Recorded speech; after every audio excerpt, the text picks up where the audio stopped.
Hi hello welcome to Andhra Prabha. నేను సాయి. పూలమ్మిన చోటే రాళ్ళు అమ్ముకోవటం అనేది పాత సామెత.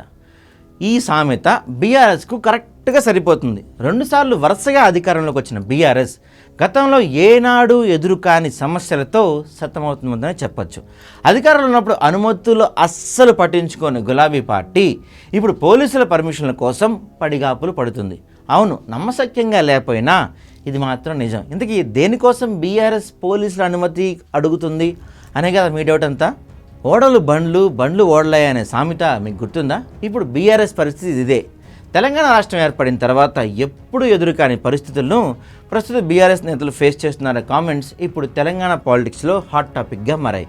గులాబీ పార్టీ సభలకు అనుమతుల కోసం ఎదురు చూడటం, ఆ సభల్లో చేసే ప్రసంగాలు ఎలా ఉండాలనే విషయంలో పోలీసుల నుంచి ఆంక్షలు విధించడం, ఇప్పుడు ఇవన్నీ బీఆర్ఎస్ నేతలకు అధినేతకు కొత్తగా ఉన్నాయనే కామెంట్స్ వస్తున్నాయి.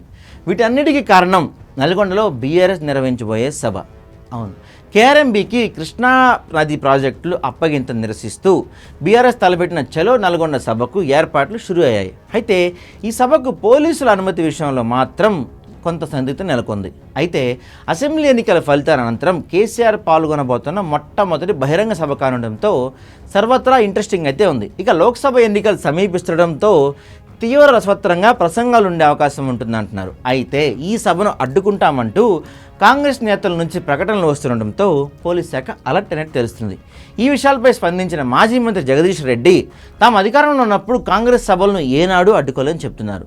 ఆ సంగతి అలా ఉంటే మరోవైపు జిల్లా వ్యాప్తంగా 31(ఏ) పోలీస్ చట్టం అమల్లో ఉంటుందని, ముందస్తు అనుమతి లేకుండా ఎలాంటి ధర్నాలు, ర్యాలీలు, బహిరంగ సభలు జరపకూడదని పోలీసులు తెలిపారు. దీంతో ఈ సభ జరుగుతుందా లేదా అనే విషయంపై తీవ్ర ఉత్కంఠ అయితే నెలకొంది. ఈ క్రమంలో పోలీసులు బీఆర్ఎస్ సభకు కొన్ని షరతులతో కూడా అనుమతులు ఇచ్చారు.